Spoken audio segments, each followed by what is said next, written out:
Good morning students, welcome back. बेटा after holidays हमारा ये सेकंड लेक्चर है। फर्स्ट लेक्चर में आपको मैंने बताया था जो सीबीएसई द्वारा बेटा डिलीट किया गया है सिलेबस, उसके बारे में आज हम कंटिन्यू करेंगे अपना सेकंड जो चैप्टर था एटॉमिक स्ट्रक्चर, उसके बारे में। तो बेटा आज का जो अपना टॉपिक रहेगा उसमें है ड्यूल नेचर ऑफ मैटर। इससे पहले वाले लेक्चर में बेटा आप लोग पढ़ चुके हो ड्यूल नेचर ऑफ रेडिएशन के बारे में, जिसके अंदर हम लोगों ने पढ़ा था भी वो wave like character as well as particle like character जो है बेटा शो करती है। जब हमने वेव की बात की थी तो उसमें हमने देखा था भी जो वेव्स हैं वो क्रस्ट और ट्रफ की फॉर्म में बेटा प्रोड्यूस होती हैं, जिसमें आपने देखा भी अपने पास मान लीजिए ये 3 एक्सिस हैं, तो एक वेव तो बेटा यहां से प्रोड्यूस हो रही है और एक इसमें से आ रही है। तो एक को देखिए हमने क्या कहा था बेटा, ये किसके लिए है? इलेक्ट्रिक फील्ड के लिए। ये क्या है? Electric field. और जो दूसरी है बेटा इसको अपन ने नाम दिया था मैग्नेटिक फील्ड का। ये क्या होगी आपकी एक्स एक्सिस, वाई एक्सिस और जेड एक्सिस। तो इस तरह से अपने पास एक ग्राफ बनता है जिसमें इलेक्ट्रिक और मैग्नेटिक फील्ड प्रोड्यूस होती है रेडिएशंस की फॉर्म में बेटा, जो वेव लाइक स्ट्रक्चर था उसके अंदर। आज हम करेंगे जो ड्यूल नेचर ऑफ मैटर है इसके अंदर। तो बेटा इसमें जो एक साइंटिस्ट थे लुइस डी ब्रोगली, उन्होंने ये बताया भी कोई भी हमारे पास बेटा पार्टिकल है, कोई भी वेव है, कोई भी एक आप बॉल मान सकते हो, वो सभी जो है ड्यूल नेचर शो करती हैं। ड्यूल नेचर का मीन्स है भी वो particle as well as wave like character show करेंगी। और जो दोनों जो है बेटा इनको कोरिलेट किया किसने? डी ब्रोगली ने एक साथ। तो इसे कोरिलेट करने के लिए बेटा उसने क्या किया, एक इक्वेशन जो है उसको डेरिवेशन की फॉर्म में बेटा ड्रा करके दिखाया। तो आप ये कह सकते हैं भी इसके अंदर चाहे माइक्रोस्कोपिक है एज वेल एज चाहे मैक्रोस्कोपिक जो है सब्सटेंस है वो बेटा क्या करेगा, इस चीज को फॉलो करेगा। तो हम अगर इसकी डेरिवेशन करें तो बेटा देखें अकॉर्डिंग टू जो अपने पास प्लैंक्स इक्वेशन थी बेटा, वो क्या थी आपकी E is equal to H nu. ये हमारे पास क्या थी? प्लैंक्स इक्वेशन, जिसको हमने इक्वेशन नंबर 1 नाम दिया। बट यू नो हम लोगों ने पढ़ा था बेटा भी जो हमारे पास कुछ डेफिनेशन थी वेवलेंथ की, इसी तरह से एम्पलीट्यूड की, तो वो बेटे हमने क्या देखा था भी जो न्यू होता है ये क्या है? C अपॉन में लैम्डा। तो ये जो हमारे पास न्यू की वैल्यू है बेटा, इसको आप क्या करेंगे? पुट करेंगे। मान लीजिए ये इक्वेशन नंबर 2 है, तो आप क्या करेंगे? Put the value of new in equation 1। तो जो फर्स्ट इक्वेशन है वहां पर हम इस न्यू की वैल्यू बेटा क्या करेंगे? पुट करेंगे। तो जब आप इसको पुट करोगे तो देखिए बेटा E is equal to H C upon lambda. ये हमारे पास एक नया रिजल्ट आएगा, इसमें E इक्वल टू आप क्या नाम दे रहे हैं? एच C अपॉन में लैम्डा का नाम दे रहे हैं बेटे। इसमें जो H है ये आप कहेंगे भी ये प्लैंक्स कांस्टेंट है बेटा। दूसरा जो C है ये वेलोसिटी ऑफ लाइट है, और जो लैम्डा है बेटा ये क्या रहेगी? वेवलेंथ रहेगी। इसे हम राइट डाउन कर सकते हैं।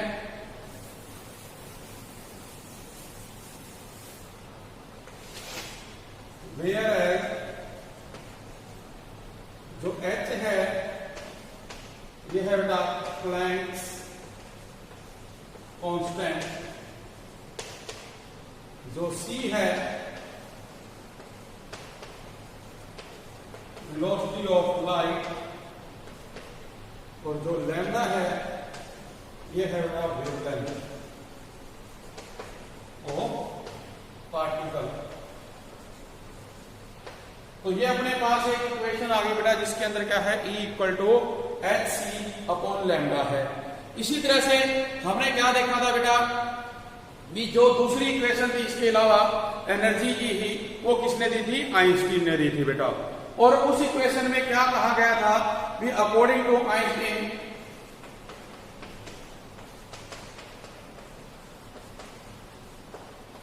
इक्वेशन जो E है वो mc स्क्वायर के बराबर है बेटा। मान लीजिए इक्वेशन नंबर 3 है, इसमें जो E है एनर्जी है पार्टिकल की, जो m है बेटा मास है, और c क्या है उसी तरह से वेलोसिटी है। तो हम क्या करेंगे, जो इक्वेशन नंबर बेटा आपकी इसे मान लीजिए आप देते हैं 3 और हम इसे बेटा नाम दें 4। तो जब हम इक्वेशन नंबर 3 और बेटा इक्वेशन नंबर 4 को क्या करोगे, कंपेयर करोगे, तो देखिए क्या आएगा अपने पास।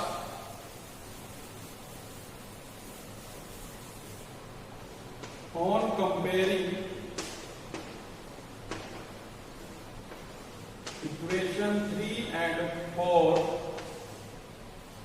देखिए उसमें था बेटा hc अपॉन में लैम्डा और इधर क्या है mc स्क्वायर, ये अपने पास आया। तो देखिए यहां क्या देखेंगे, c से बेटा क्या करेगा, c कट जाएगा। और इस इक्वेशन को जब आप क्या करेंगे, रीअरेंज करेंगे,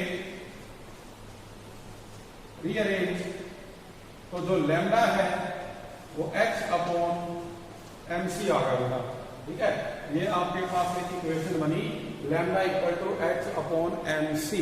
तो इसमें वही चीज है, ये लैम्डा क्या है बेटा वेवलेंथ, h क्या है प्लैंक्स कांस्टेंट, m क्या है मास, c क्या है वेलोसिटी ऑफ लाइट। अब इसी को देखिए क्या करें, md जो c है बेटा वो वेलोसिटी ऑफ लाइट है, ठीक है। तो अपने पास देखिए क्या है, जो c है वो वेलोसिटी ऑफ लाइट है। तो इसे हम बेटा v से भी रिप्रेजेंट कर सकते हैं। तो अगर हम इस इक्वेशन को इस तरह से लिखें, h अपॉन mv, ठीक है जी, h अपॉन mv। अब देखिए जो मोमेंटम है बेटा, मोमेंटम वो क्या होता है, mass into velocity. It means जो बेटा ये mv की वैल्यू है, यहां पर हम क्या पुट कर सकते हैं, मोमेंटम पुट कर सकते हैं। मोमेंटम को हम किससे रिप्रेजेंट कर रहे हैं बेटा, p से रिप्रेजेंट कर रहे हैं। तो हम क्या लिखेंगे, जो आपके पास नई इक्वेशन आएगी, नई इक्वेशन देखिए, lambda is equal to h upon p, where p equal to mv था बेटा अपना। तो इक्वेशन नंबर देखिए, ये मान लीजिए आप कहते हैं 5, ये आपके पास क्या आ गई 6 आ गई, इस तरह से। और अगर आप ये देखें कि लैम्डा और p बेटा क्या है, इनवर्सली प्रोपोर्शनल है, तो आप कह सकते हैं कि जो wavelength and momentum of particle is inversely proportional. और आप इसको रिजल्ट को बेटा रिवर्स भी कर सकते हैं, p equal to h upon lambda भी बन सकता है। तो यहां पर भी देखिए क्या होगा, जो मोमेंटम है और जो वेवलेंथ है बेटा वो क्या होगी, एक दूसरे के इनवर्सली प्रोपोर्शनल होगी। तो ये जो रिजल्ट है ये बेटे आपने याद रखने हैं, क्योंकि इसके बेस पे अपने को न्यूमेरिकल करने हैं, न्यूमेरिकल्स आएंगे इसके बेस पे। तो ये आपके पास इसमें रिजल्ट रहेगा। अब इसी को अगर हम और आगे सोल्व करना चाहें काइनेटिक एनर्जी की फॉर्म में, तो उसमें बेटा आपको क्या करना पड़ेगा, इस इक्वेशन में काइनेटिक एनर्जी लेनी पड़ेगी जो हमने ई ली थी उसकी जगह पे। तो देखो बेटा इसमें हम क्या करेंगे, हम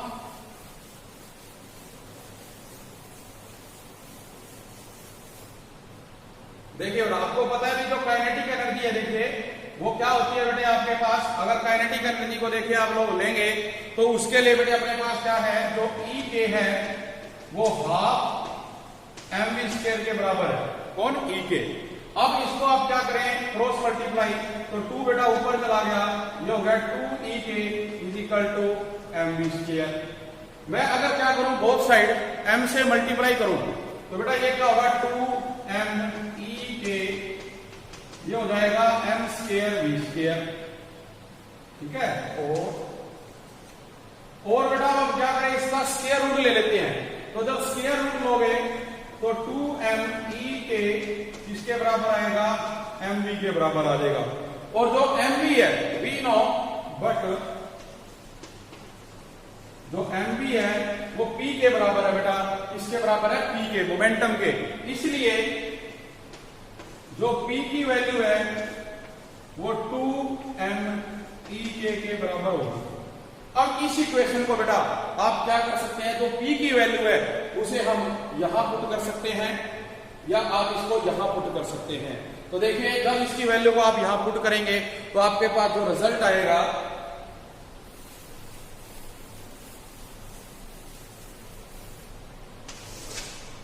lambda is equal to h upon square root 2m/e²। ये अपने पास बेटा क्या बन गया, एक रिजल्ट बन गया जिसमें आपके पास वेवलेंथ है, प्लैंक्स कांस्टेंट है, मास है और बेटा क्या है, काइनेटिक एनर्जी है। तो ये रिजल्ट आ गया। लेकिन इसी में जो डेविसन और जर्मर थे बेटा उन्होंने क्या किया, और भी मॉडिफिकेशन की, इसी रिजल्ट को उन्होंने और थोड़ा सा चेंज किया। तो उसके लिए उन्होंने बेटा क्या किया, इस रिजल्ट को थोड़ा सा और मॉडिफाई कर दिया। तो उन्होंने क्या कहा, उन्होंने कहा अभी कोई भी एक चार्ज पार्टिकल लेते हैं, इसने जो डेविसन एंड जर्मर, इन्होंने बेटा क्या किया, कोई भी एक चार्ज पार्टिकल लिया और उसके ऊपर जो चार्ज बताया वो क्यू चार्ज बताया गया और जो उसकी वेलोसिटी थी वो v थी, जिसको इन्होंने काइनेटिक एनर्जी के बराबर माना 12 mv²। तो इसमें हम कहते हैं अभी let a charge particle, let a charge particle, कोई भी आपके पास। तो बेटा देखिए जो एक्सेलरेट करता है with potential v, potential v, then जो काइनेटिक एनर्जी है इसकी वो कैसे बताएंगे हम। तो बेटा इसकी जो काइनेटिक एनर्जी है देखिए वो रहेगी 12 mv² is equal to qv, क्योंकि q क्या है बेटा इसके अंदर आप कहेंगे चार्ज है और v क्या है, पोटेंशियल। तो देखिए हम 2 को ऊपर ले जाते हैं, mv² 2qv, ये इसमें रहेगा। आप बेटा बोथ साइड में हम m से मल्टीप्लाई करेंगे, ये हो जाएगा m² v² 2mqv। और जो इसे हमारे पास आया m² v² इक्वल 2mqv, अगर हम इसमें स्क्वायर रूट लें तो अपने को बेटा इसमें mv की वैल्यू जो है वो मिल जाएगी। तो जो इसमें mv की वैल्यू देखिए आपकी रहेगी, लिख देते हैं हम, टेकिंग स्क्वायर बोथ साइड, ये रहेगा mv और ये हो जाएगा बेटा आपका 2mqv। अब आपको पता है बट जो mv है वो p के बराबर है, इसलिए p equal to square root 2mqv, ये वैल्यू आ गई। अब इस वैल्यू को हम दोबारा बेटा क्या करेंगे, p की जगह पुट करेंगे। तो जब आप इसको p की जगह पर पुट करेंगे तो देखिए lambda equal to h upon square root 2mqv, ये इसके अंदर आपके पास आएगा। और आप जब इस वैल्यू को बेटा क्या करोगे, सोल्व करोगे, तो बेटे इसमें अपने पास जो रिजल्ट बनेगा इसका कैसे भी, प्लैंक्स कांस्टेंट की वैल्यू बेटे अपने को दी हुई होगी। इसी तरह से इसके अंदर आपको पता है कि जो मास है उसकी वैल्यू दी हुई आएगी बेटा, और जो चार्ज है वो भी बताया जाएगा। जैसे कि मान लीजिए अगर आप प्लैंक्स कांस्टेंट लेते हैं h, जो इसकी वैल्यू है बेटे वो क्या रहेगी, h 6.626 10⁻³ जूल पर सेकेंड। इसी तरह से बेटा जो मास है वो रहेगा 9.1 इंटू में 10⁻³ किलोग्राम। और जो आपके पास बेटा इसमें चार्ज है वो आपको पता ही है, ये चार्ज क्या होता है 1.6 10⁻⁻19 कूलम्स। तो जब इन सारी वैल्यूज को आप पुट करेंगे बेटे तो जो लैम्डा है ये आएगा 12.27 डिवाइडेड बाय जो square root of v potential, और ये क्या है एवोगैड्रो। तो इसमें बेटे हम क्या करेंगे, वैल्यूज को पुट करेंगे। अब आप सिर्फ यहाँ पे पोटेंशियल पुट करेंगे और एवोगैड्रो में तो जो वेवलेंथ है वो कैलकुलेट कर पाएंगे, किसके द्वारा, जो डेविसन और जर्मर एक्सपेरिमेंट था बेटा उसके द्वारा। फिर इसके बाद यहाँ पे आ जाता है कुछ बेटा कंक्लूजन जो दिए गए, जो इसके अंदर डी ब्रोगली इक्वेशन थी उसके, तो वो कंक्लूजन यहाँ पर हम क्या करते हैं डिस्कस करेंगे। तो देखिए बेटा जो कंक्लूजन थे डी ब्रोगली के इक्वेशन के वो क्या थे, लाइटर इज पार्टिकल, पार्टिकल बेटा जितना लाइट होगा, जितना उसका वेट कम होगा, greater is de Broglie wavelength for certain velocity. इसके लिए अभी हम एक एग्जांपल भी करेंगे बेटे। सेकंड पॉइंट में बताया गया कि फास्टर द पार्टिकल मूव, जितना तेजी से जो पार्टिकल है बेटा वो मूव करेगा, smaller is the de Broglie wavelength, जो डी ब्रोगली वेवलेंथ है वो उतनी क्या रहेगी, उसकी स्मॉल रहेगी। थर्ड पॉइंट में बताया गया कि जो डी ब्रोगली वेवलेंथ है वो इंडिपेंडेंट है of the nature of particle, particle का नेचर कैसा है उससे वो इंडिपेंडेंट है। और लास्ट में ये बताया गया कि जो डी ब्रोगली इक्वेशन है ये एप्लीकेबल है बेटा इसके लिए microscopic particle such as electron, proton, atom, molecule etcetera, जो हैवियर पार्टिकल थे उनके लिए ये एप्लीकेबल नहीं है। जैसे एग्जांपल के लिए मान लीजिए, अगर हम एग्जांपल करें,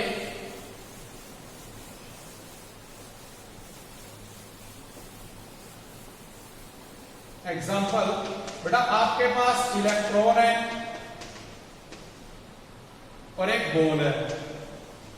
जो इलेक्ट्रॉन है बेटा इसके अंदर इसकी जो स्पीड है वो 10 की पावर 6 पर मीटर सेकंड है, और जो बॉल है इसकी भी 10 की पावर मीटर पर सेकंड दी हुई है।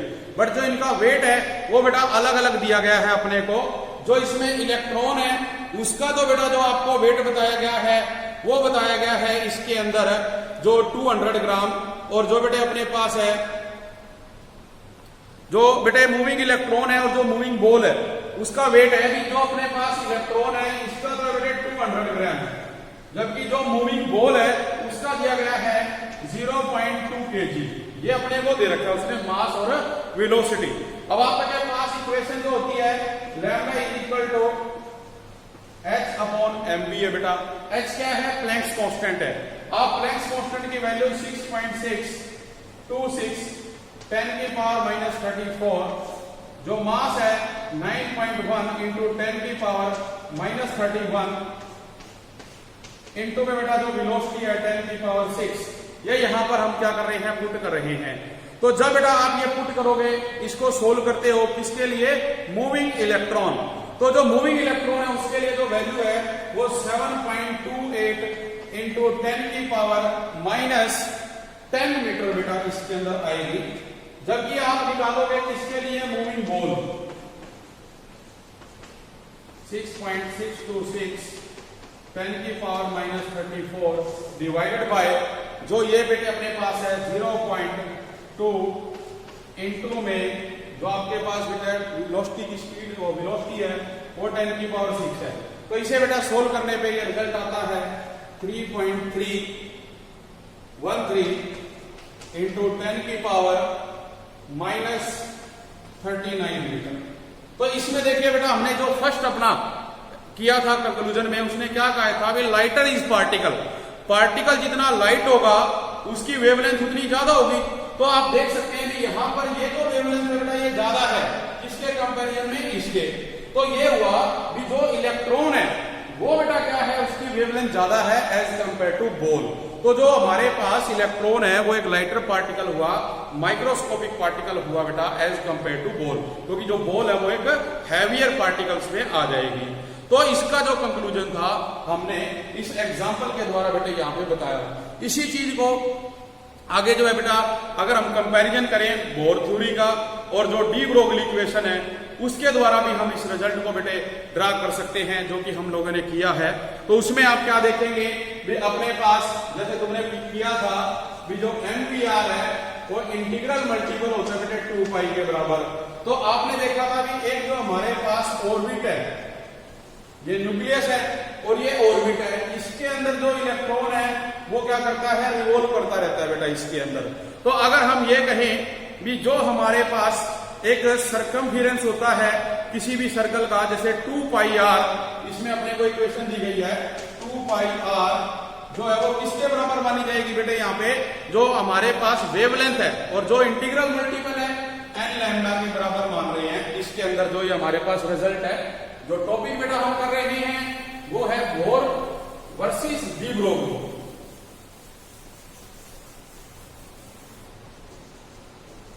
Bore versus de Broglie. तो इसमें ये हमारे पास सर्कल है, इसका जो सरकमफेरेंस हमने माना भी 2 pi r is equal to n lambda के बराबर है बेटे वो। ठीक है, अब आप यहां से क्या करेंगे, जब लैम्डा सोल्व करेंगे, देखिए लैम्डा वो क्या है, lambda 2 pi r divided by में क्या हो जाएगा, एन के हो जाएगा बेटे अपने पास। और जो डी ब्रोगली इक्वेशन है ये तो आ गई जिसमें जो बोर था, जबकि जो डी ब्रोगली है, डी ब्रोगली इक्वेशन वो लैम्डा इक्वल टू क्या है बेटे, एच अपॉन में एमवी, इक्वेशन नंबर 2। तो हम जब इन दो इक्वेशन को क्या करेंगे, कंपेयर करेंगे बाय कंपेयरिंग इक्वेशन 1 एंड 2, तो देखिए जो अपने पास रहेगा h अपॉन एम वी वो 2 पाई आर अपॉन एन के बराबर आ गया। अब इसको आप क्या करेंगे, रीअरेंज करेंगे बाय रीअरेंजिंग। तो n देखिए ऊपर जाएगा अपने पास बेटे इसके अंदर, और आप देखेंगे कि जो एम वी आर है, एम वी आर वो एन एच अपॉन 2 पाई के देखो बराबर आ गया बेटा इसके अंदर। तो अपने पास ये क्या है, जब ये इसके इक्वल आएगा तो हम ये कह सकते हैं कि कोई भी वेव है बेटा, ठीक है, ये मान लो एक सर्कल है और इस सर्कल में ये वेव जा रही है, तो जब ये एक तरफ चलती है तो दूसरी पे जब आके बेटा वो मिलती है तो वो क्या है, इसका मतलब ये फेस में है, इसमें है फेस में। और अगर हम ये कहें कि यहां से एक वेव चली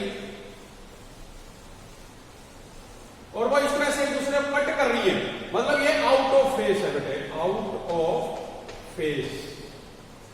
तो इस तरह से हमारे पास बेटा ये एक टॉपिक रहेगा बोर वर्सेस डी ब्रोगली का, जिसको आप लोगों ने करना है। तो इसके बेस पे अपने को बेटे कुछ न्यूमेरिकल्स भी दिए गए हैं जिनकी आप लोगों ने प्रैक्टिस करनी है। तो उस न्यूमेरिकल में आप लोग देखेंगे भी जो आपको वेवलेंथ है बेटा, प्लैंक्स कांस्टेंट है, ये बेटे वैल्यूज दे रखी होंगी, जस्ट आपको जो फार्मूलेज करवाए हैं उनके अंदर आप लोगों ने इसको पुट करना है। तो आप लोग इनकी ट्राई करना। Thank you very much.